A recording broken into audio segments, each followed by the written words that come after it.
Hello everyone, welcome to Bansal academy. तो जैसे कि हमारी पीवाईक्यू सीरीज चल रही है, तो आज हम करेंगे 2017 का मास्टर कैडरे का पीवाईक्यू सोल्व। चलिए फिर स्टार्ट करते हैं फर्स्ट क्वेश्चन से। Germ plasm collection is maintained in India at. पहले तो जर्म प्लाज्म होता क्या है? जब हम जर्म सेल्स की कलेक्शन करते हैं, ठीक है, जर्म सेल्स को मेंटेन करके रखते हैं, तो उसको बोल देते हैं जर्म प्लाज्म। ठीक है, अब ये कहाँ कहाँ रखते हैं? ये तीनों, ये क्या है? नेशनल इंस्टीट्यूट और ये सेंट्रल इंस्टीट्यूट हैं दोनों। तो इन तीनों में ही जर्म प्लाज्म की कलेक्शन को मेंटेन किया जाता है। Next, in haploid culture chromosome duplication without nuclear division is known as. अब यहाँ क्या होता है? एक माइटोसिस होती है। माइटोसिस में क्या होता है कि क्रोमोसोम की डुप्लीकेशन करवाई जाती है विदाउट न्यूक्लियर डिवीजन, मतलब एक्स्ट्रा न्यूक्लियर क्रोमोसोम डुप्लीकेशन को बोला जाता है। ठीक है, और इसमें क्या होता है कि यू माइटोसिस होती है, ट्रू माइटोसिस होती है। क्लियर? अब ट्रू माइटोसिस में क्या किया जाता है कि जो स्पिंडल बनता है वो कहाँ बनता है? एक्स्ट्रा न्यूक्लियर, न्यूक्लियस के बाहर स्पिंडल बनता है, और इसी को बोला जाता है you. You word is for true, तो ट्रू माइटोसिस में ऐसा होता है। Next, confirmation of DNA transformation in rDNA technology can be done with the help of। जब भी डीएनए की बात करते हैं हम, तो हमें डीएनए को रिकग्नाइज करना है, तो वो किसकी हेल्प से होता है? सदर्न ब्लॉटिंग से। ठीक है, अगर यहाँ आरएनए होता तो नॉर्दर्न ब्लॉटिंग होती। ठीक है, अगर डीएनए की जगह आरएनए होता तो नॉर्दर्न ब्लॉटिंग आता। चलिए फिर नेक्स्ट चलते हैं। What is meant by the term Darwin's fitness. Darwin's fitness की अगर हम बात करें, किसी भी ऑर्गेनिज्म की कैपेबिलिटी कि वो सरवाइव कर सके और रिप्रोड्यूस कर पाए, उसको बोला जाता है डार्विन्स फिटनेस। तो हमारा आंसर हो जाता है फर्स्ट। नेक्स्ट, अब अच्छा, अगर सरवाइव कर जाएगा और रिप्रोड्यूस नहीं करेगा तो उसकी जनरेशन वैसे ही खत्म हो जाएगी। ठीक है, तो इसीलिए सरवाइव करना भी जरूरी है एंड रिप्रोड्यूस करना भी जरूरी है। Next, Dave Rice gave his mutation theory on organic evolution while working on। अगर हम बात करते हैं देव राइस की, तो उन्होंने काम किया था ऑनथेरा लमैर्कियाना, इवनिंग प्रिमरोज बोला जाता है इसको। इवनिंग प्रिमरोज पे उन्होंने काम किया था। ठीक है, म्यूटेशन सारी इवनिंग प्रिमरोज पे पड़ी थी। ये बात हो रही है ह्यूगो देव राइस की, साइंटिस्ट थे ना ह्यूगो देव राइस, आपने सुना होगा, ह्यूगो देव राइस बोला जाता है उनको। ठीक है, next, a sewage treatment process in which a part of decomposer bacteria present in the waste recycled into the starting of the process is called। अब यहाँ पे क्या है? सीवेज ट्रीटमेंट प्रोसेस होती है एक, जिसमें क्या होता है? डिकम्पोजर्स बैक्टीरिया जो वेस्ट में प्रेजेंट है, तो वो क्या करते हैं? उन रिसाइकल करते हैं, उस वेस्ट को क्या करेंगे? रिसाइकल करेंगे। ठीक है, उस वेस्ट को रिसाइकल करते हैं। ठीक है, दे रिसाइकल दैट वेस्ट, और उसी को क्या बोला जाता है? एक्टिवेटेड स्लज ट्रीटमेंट, उसी को बोला जाता है। ठीक है, एक्टिवेटेड स्लज ट्रीटमेंट उसी को बोला जाता है। Next, transplastomics is the study which deals with. Transplastomics क्या होता है? जेनेटिकली मॉडिफाइड क्रॉप्स की जब हम बात करते हैं, तो उनमें ये किया जाता है, और इसमें क्या होता है? हम क्लोरोप्लास्ट में वो अपना डिजायरेबल जीन डालते हैं। बात करते हैं क्लोरोप्लास्ट की, तो क्लोरोप्लास्ट ऐसा ऑर्गेनेली है जिसमें अपना डीएनए होता है। क्लोरोप्लास्ट एंड माइटोकॉन्ड्रिया भी ऐसा ही है, बट यहाँ पे बात होती है क्लोरोप्लास्ट की। तो क्लोरोप्लास्ट में हम क्या करते हैं? डिजायरेबल या टारगेट जीन को इसमें डाला जाता है, और जिससे फिर आगे सारी प्रोसेसिंग होती है, और उसी को ट्रांसप्लास्टोमिक्स बोलते हैं। ट्रांसप्लास्ट मतलब यहाँ पे है प्लास्टिड। ठीक है, यहाँ पे प्लास्टिड का मतलब है प्लास्टोमिक्स से। Next, low temperatures induce the expression of many cold induced genes। Transgenic plants with improved cold tolerance have been produced by। अब लो टेम्परेचर क्या होता है? कोल्ड ना। कोल्ड में क्या होगा कि कुछ प्लांट्स क्या कर जाते हैं? रेजिस्ट कर जाते हैं, और उनकी कोल्ड टॉलरेंस कैपेबिलिटी बढ़ जाती है, इम्प्रूव्ड कोल्ड टॉलरेंस। अब इस ये कैसे हो पाता है? अब बहुत सारे ऐसे होता है कि कोल्ड जीन्स इंड्यूस किए जाते हैं उनमें, जो अपने आप को एक्सप्रेस करते हैं, जिससे क्या होता है, उनकी कैपेबिलिटी बढ़ जाती है। अब यहाँ पे 4 ऑप्शन है हमारे पास। First is expressing the protein that activates expression of these genes all the time in plants. पहली ऑप्शन ही सही है, एक ऐसा प्रोटीन एक्टिवेट करवाना जो इन जीन्स को हमेशा एक्टिव रखता है प्लांट में, right. Next is cooling plants using the Peltier effect, नहीं expressing a gene. Anti freeze ethylene glycol का यूज नहीं कर सकते हम। Increasing evaporative cooling from leaf surfaces, अरे कूलिंग ही तो हो रही है, पहले भी लो टेम्परेचर को एक्सपोज होगा तो कूलिंग ही तो है वो। लास्ट ऑप्शन तो बहुत ही इरेलीवेंट है। Next, restriction endonucleases are used in genetic engineering and दे।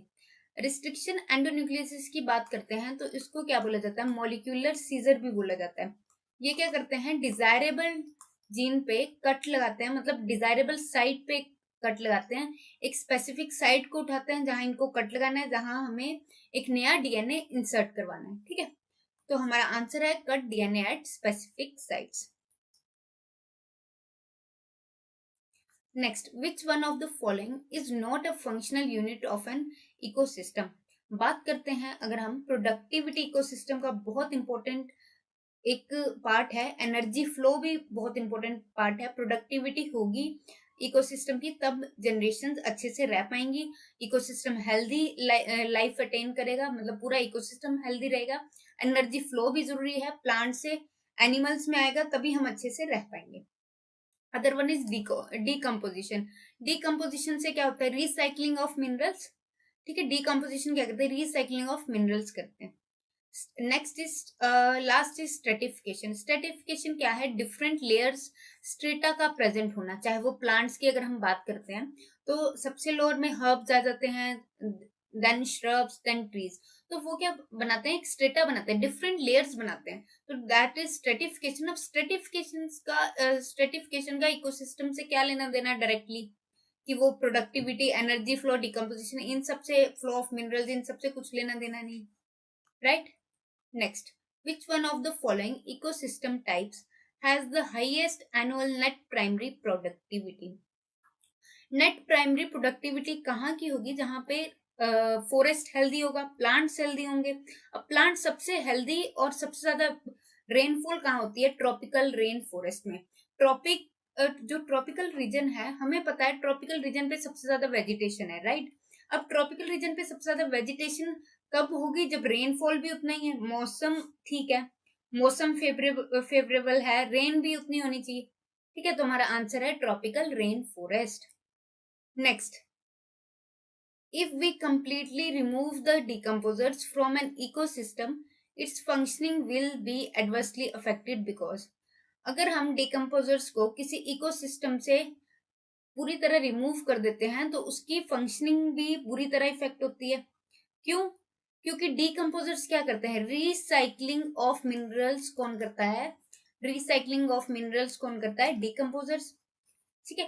बात करते हैं प्लांट्स की, कोई एनिमल मरता है या प्लांट का कोई पार्ट नीचे गिरता है तो उसको डिकम्पोज कौन करता है, डिकम्पोजर्स। अब जब डिकम्पोज होते हैं तो उनके मिनरल्स कहाँ, सॉइल में वापस से मिक्स होते हैं, जिनको फिर प्लांट्स लेते हैं, एंड देन प्लांट से हम लेते हैं, एनिमल्स लेते हैं, then the cycle goes on, right. तो यहाँ पे आंसर हमारा आ जाता है mineral movement will be blocked, ठीक है। Next, in coming years skin related disorders will be more common due to. अच्छा, अब अपकमिंग जो ईयर्स हैं, हमें पता है सन कितना हार्मफुल है। अब आजकल स्किन डिजीज ऑलमोस्ट सबको है, सनबर्न्स हो रहे हैं, स्किन डिजीज हो रही है, स्किन लेजन्स बन रहे हैं। तो वो किसकी वजह से, क्योंकि डायरेक्ट यूवी रेज हमें अफेक्ट कर रही हैं, और हमें पता है टेम्परेचर कितना राइज कर रहा है, क्योंकि यूवी रेज डायरेक्ट हमारे तक आ रही हैं, और ये कार्सिनोजेंस को भी एक्टिवेट करती हैं हमें, दैट इज कैंसरस जो एजेंट्स होते हैं। तो अब depletion of ozone layer is the main reason, बिल्कुल, क्योंकि ओजोन लेयर क्या करती है, यूवी रेज रेज को फिल्टर करेगी और हमारे तक हेल्दी रेज को पहुंचाएगी। But if ozone layer is not present there, then क्या होगा, डायरेक्टली हम पे रेस पड़ेंगी और जो हमें बीमारियां कॉज करेगी। Next, how carbon monoxide emitted by automobiles prevents transport of oxygen in the body tissues. Carbon monoxide की जब हम बात करते हैं तो हमने ये कब से सुनते आ रहे हैं कि कार्बन मोनोऑक्साइड की एफिनिटी ऑक्सीजन से बाइंड करने की ज्यादा होती है, मत सॉरी, कार्बन मोनोऑक्साइड की एफिनिटी हीमोग्लोबिन से बाइंड करने की ज्यादा होती है एज कम्पेयर टू ऑक्सीजन। तो हीमोग्लोबिन अगर कार्बन मोनोऑक्साइड प्रेजेंट होगी इंस्टेड ऑफ ऑक्सीजन तो वो कार्बन मोनोऑक्साइड से बाइंड करके कार्बोक्सी हीमोग्लोबिन एक कंपाउंड बनाएगा जिसको बोला जाता है कार्बोक्सी हीमोग्लोबिन। ठीक है, कार्बोक्सी हीमोग्लोबिन जब वो बनाता है तो उसकी कैपेबिलिटी बाइंड करने की ज्यादा होती है किससे, हीमोग्लोबिन से। और ऑक्सी हीमोग्लोबिन फिर नहीं बनेगा और it will replaced by carboxy haemoglobin. तो हमारा आंसर क्या हो जाता है, by forming a stable compound with haemoglobin. बिल्कुल सही, क्योंकि स्टेबल कंपाउंड है, ज्यादा स्टेबल है, तभी तो वो ज्यादातर बाइंड उसी से करता है। Next, Escherichia coli is used as an indicator organism to determine pollution of water with. Escherichia coli वहां पे ज्यादा होता है अगर वाटर हमारा अफेक्टेड है, कंटेमिनेटेड है, तो Escherichia coli is always there। ठीक है, अब वो अगर अब इफेक्टिव किससे है, मतलब कंटेमिनेटेड किससे है पानी, तो अगर फीकल मैटर से कंटेमिनेटेड है तो एस्चेरिशिया कोलाई क्या है, बैक्टीरिया, तो उससे हमें पता चल जाएगा। अगर एस्चेरेशिया कोलाई की जो अमाउंट है, नंबर है, वो ज्यादा होगा तो उतना ही, मतलब उतना ज्यादा वाटर कंटेमिनेटेड है, जितना उनका नंबर कम होगा उतना पानी कंटेमिनेटेड नहीं है। अगर एस्चेरेशिया कोलाई एब्सेंट होंगे तो कंटेमिनेशन बिल्कुल नहीं है। Next, which one of the following is famous book in which Linnaeus introduced binomial nomenclature? Binomial nomenclature की बात करें, एक ऐसा नाम देना जो पूरे वर्ल्ड में चले, that is binomial nomenclature. Binomial मतलब दो नाम का है, एक जीनस एक स्पीशीज, तो वो उन्होंने अपनी एक बुक में लिखा था, सिस्टेमा नेचुरे, जिसमें उन्होंने 4400 स्पीशीज एनिमल्स की 4400 स्पीशीज के बारे में जिक्र किया है। Next, a species was defined as a population of interbreeding individuals and reproductively isolated from other population by which one of the following scientist। अब यहाँ पे क्या बोला है उन्होंने कि एक स्पीशीज क्या है, जो एक पॉपुलेशन है जो एक दूसरे से ब्रीड कर सके, अगर वो रिप्रोडक्टिवली आइसोलेट हो जाती है किसी और पॉपुलेशन से तो वो इन ब्रीड नहीं कर पाएगी। ठीक है, अब ये जो था ये अर्नस्ट मेयर ने बताया था। अब अच्छा, इसका मतलब ये भी है कि देखो, अगर दो स्पीशीज हैं और मतलब एक स्पीशीज मान लो डॉग्स की बात कर लें, ठीक है, डॉग्स की अगर हम बात कर लें तो चलो डॉग्स की छोड़ो, मान लो एक पॉपुलेशन है, ठीक है, और उसमें क्या है, इंटरब्रीडिंग इंडिविजुअल, सारे इंडिविजुअल्स क्या कर रहे हैं, इंटरब्रीड कर रहे हैं एक दूसरे से, बट उनको दूसरे जो पॉपुलेशन है उनसे वो रिप्रोडक्टिवली आइसोलेटेड रहेंगे, मतलब कि वो एक दूसरे से ब्रीड नहीं कर पाएंगे तो अलग रहेंगे, उसी को उन्होंने स्पीशीज बोला था। तो ये कंसेप्ट दिया था एरनस्ट मेयर ने कि एक कोई भी स्पीशीज है वो दूसरी स्पीशीज से रिप्रोडक्टिवली आइसोलेटेड है, रिप्रोडक्टिवली अलग रखी गई है। ठीक है, next, if two organisms are member of the same genus they must be they must also be the member of the same. अब ये ऑप्शन है हमारी स्पीशीज, ठीक है, अब यहाँ पे देखो, अब ये बनाया मैंने, first is kingdom, other is phylum, class, order, family, genus, species. अब यहाँ पे अगर दो ऑर्गेनिज्म सेम जीनस को, अगर दो ऑर्गेनिज्म सेम जीनस से हैं तो वो सेम स्पीशीज से होंगे, बिल्कुल नहीं, स्पीशीज ही तो है जो उनको अलग अलग रख रही है, सेपरेट आइडेंटिटी प्रोवाइड कर रही है। तो यहाँ पे क्या आएगा, फैमिली आ सकता है, ऑर्डर आ सकता है, क्लास आ सकता है, फाइलम आ सकता है, किंगडम आ सकता है। अब इन ऑप्शंस में से कौन सी ऑप्शन यहाँ है, ऑर्डर है, बिल्कुल, तो ऑर्डर लिख देते हैं, राइट। वैरायटी इज नॉट, मतलब कोई रैंक है ही नहीं वैरायटी, तो हम उसको कैसे इंक्लूड करेंगे, एंड सब species will come after species, तो उसको भी नहीं हम रख पाएंगे, वो तो बहुत ही नीचे हो गया किससे, जीनस से। Next, diatoms are major producers and form aquatic.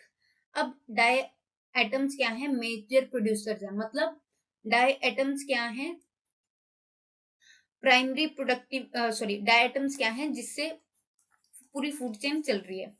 अब डाई एटम से आगे डाई एटम्स को खाने वाले आएंगे, फिर आगे खाएंगे, this will continue the flow of energy. तो यहाँ पे हमारा आंसर आ जाता है एक्वेटिक फूड चेन को कौन मेंटेन करेगा, diatom. Next, which one of the following is common to multicellular fungi, filamentous algae and protonema of mosses. इन तीनों के लिए कौन सा चीज कॉमन है, डिप्लॉन्टिक लाइफ साइकिल नहीं, डिप्लॉन्टिक लाइफ साइकिल एल्गी का कहाँ होता है। Mode of nutrition, mode of nutrition algae की क्या होती है, फोटोसिंथेटिक, क्यों फंजाई की क्या होती है, heterotrophic. Members of kingdom Plantae, kingdom Plantae में सिर्फ एल्गी आती है, ब्रायोफाइट्स आते हैं, टेरिडोफाइट्स आते हैं, gymnosperms then angiosperms. Fungi kingdom अलग किंगडम में क्लासिफाई की गई है according to the latest system of classification given by Whittaker. ठीक है, तो उसमें क्या है, फंजाई को अलग से रखा गया है। तो यहाँ पे हमारा आंसर हो जाता है मल्टीप्लिकेशन बाय फ्रेगमेंटेशन, ये सारे फ्रेगमेंटेशन से मल्टीप्लाई करते हैं। अब मोसिस में क्या होते हैं, गेमा कप्स होते हैं जिसकी वजह से वो फ्रेगमेंटेशन करता है, फंजाई भी करती है एंड फिलामेंटस एल्गी भी फ्रेगमेंटेशन शो करती है, जिसमें क्या होता है एक फ्रेगमेंट, अगर उनसे एक फ्रेगमेंट टूटती है तो वो पूरा का पूरा प्लांट बना देती है, that is fragmentation. Next, arrange the following in ascending order according to the linear hierarchy. ठीक है, अब ये आपको एक कोड बता रही हूँ, keep port clean otherwise family, यहाँ पे जी आएगा, गेट सिक। अब इसको हम इस तरह से अरेंज करते हैं। ठीक है, अब यहाँ पे किंगडम आ गया, अब किंगडम के बाद क्या है, फाइलम। फाइलम देखो यहाँ का है, फाइलम इन तीनों में किंगडम के बाद फाइलम नहीं है, तो हमारा आंसर फर्स्ट होना चाहिए। लेट्स चेक, क्लास है, ऑर्डर है, फैमिली है, जीनस है, स्पीशीज, तो हमारा ऑटोमेटिकली आंसर क्या हो जाता है, first, right. Next, taxonomic hierarchy refers to, taxonomic hierarchy है क्या, टेक्सोनोमिक हायरार्की है कि हमें टेक्सोन, टेक्सोन क्या होते हैं, ये किंगडम, फाइलम, ऑर्डर, स्पीशीज, ये सारे टेक्सोन ही हैं। ठीक है, तो हमने क्या किया, इनको स्टेप वाइज अरेंज क्लासिफिकेशन दी, स्टेप वाइज अरेंज कर रखा है कि किंगडम को आएगा, फिर फाइलम आएगा, फिर क्लास आएगी, फिर ऑर्डर आएगा, फिर जीनस आएगा, फिर स्पीशीज आएगी। तो ये क्या है, स्टेप वाइज अरेंजमेंट है सब कैटेगरीज का, चाहे वो प्लांट्स हैं चाहे वो एनिमल्स हैं, तो हमारा आंसर हो जाता है third. Next, what is common in all three Funaria, Dryopteris and Ginkgo. ठीक है, फिनेरिया क्या है, ब्रायोफाइट, ड्रायोप्टेरिस क्या है, टेरिडोफाइट, जिंको क्या है, जिम्नोस्पर्म। ठीक है, अब यहाँ पे अगर हम बात करते हैं, मैंने बताया था आर्किगोनिया एल्गी में, सॉरी मैंने लेक्चर में बताया था, यहाँ नहीं, एल्गी में आर्किगोनिया एल्गी को छोड़ के, एंजियोस्पर्म को छोड़ के बाकी सबके पास आर्किगोनिया होता है। अब इसको कैसे याद रखोगे, इन दोनों के पास ए है तो इनको ए की जरूरत नहीं है, बाकी सबको है, तो बाकी सब में क्या है, आर्किगोनिया प्रेजेंट है। बाकी सब कौन है इनके बीच में, that is bryophyte, pteridophyte and gymnosperms, तो presence of archegonia, clear. Next, the gametophyte is not an independent free living generation in, independent gametophyte किसमें नहीं होता, जिम्नोस्पर्म में इंडिपेंडेंट गेमेटोफाइट नहीं होता। तो यहाँ पे जिम्नोस्पर्म कौन सा है, पॉलीट्राइकम है नहीं, मार्केंशिया नहीं, एडियंटम नहीं, पाइनस इज जिम्नोस्पर्म। ठीक है, चलिए next, which of the following statement about plants is incorrect, plants के रिगार्डिंग कौन सी स्टेटमेंट इनकरेक्ट है, सब यूकैरियोट हैं, प्लांट सब यूकैरियोट्स हैं, बिल्कुल हैं, true nucleus is present. Non motile organism, non motile organism भी हैं, प्लांट खुद इधर उधर नहीं जा सकते हैं। मल्टीसेलुलर, बिल्कुल है multicellular. All are heterotrophs, heterotrophs क्या होता है, जो अपना खाना खुद नहीं बनाता, अरे प्लांट्स तो सबको बना के दे रहे हैं। Very easy question, easiest question, which one of the following tracheophytes are leafless? अच्छा, अगर लीफलेस कौन से हैं? ट्रेक्योफाइट्स क्या होते हैं? जिनमें वेस्कुलर बंडल्स प्रेजेंट होते हैं, मतलब वेस्कुलर सिस्टम इज प्रेजेंट, तो उसको क्या बोलते हैं? ट्रेक्योफाइट्स। अब ये सारे ट्रेक्योफाइट्स क्या हैं? टेरिडोफाइट्स हैं। ऑप्शन है साइलोप्सिडा, लाइकोप्सिडा, स्फिनोप्सिडा एंड टीरोप्सिडा। साइलोप्सिडा की जब हम बात करते हैं तो साइलोप्सिडा में स्केली टाइप के स्ट्रक्चर्स होते हैं, स्केल टाइप के स्ट्रक्चर होते हैं and true leaves are absent. तो हमारा आंसर है Psilopsida. Next, gametophyte of Psilopsida develops a symbiotic association with which of the following? Psilopsida, अच्छा ये यूनिक फीचर है, ये इंपॉर्टेंट है, ये 2-3 और पेपर्स में पूछा गया है। गेमिटोफाइट ऑफ साइलोप्सिडा का जो गेमिटोफाइट है वो फंजाई के साथ एक सिम्बायोटिक एसोसिएशन में रहता है, ठीक है, म्यूचुअल एसोसिएशन में रहता है, उस पर डिपेंडेंट होता है, और फंजाई भी उस पर डिपेंडेंट है for food and shelter. Next, मेज इज एन एग्जाम्पल ऑफ। मेज हमें पता है, मेज क्या है? एंजियोस्पर्म है, ठीक है, बट एंजियोस्पर्म में भी क्या है? मोनोकोट एंड डाइकोट में दो में डिवाइड। अच्छा, मेज का अगर आपने सीड देखा हो तो कभी वो दो में डिवाइड होता है? नहीं होता, ठीक है, तो अगर दो में डिवाइड हो जाता, टूट जाता इजीली, तो उसको क्या बोलना था हमने? Dicot, but it is monocot, ठीक है, वो इसी फैमिली से है। Next, a type of cell culture that can produce for an extended number of generation and is used to support viral replication is a। अब यहाँ पे एक सेल कल्चर हम यूज करते हैं जिसको हम वायरल रेप्लिकेशन के लिए, अब वायरस की अगर रेप्लिकेशन करवानी है तो उसको क्या देना पड़ेगा? मशीनरी देनी पड़ेगी। जैसे वायरस क्या होता है? हमारे बिना इनएक्टिव होता है, जब हमें आ जाता है तब वो एक्टिव हो जाता है, हमारी मशीनरी यूज करता है।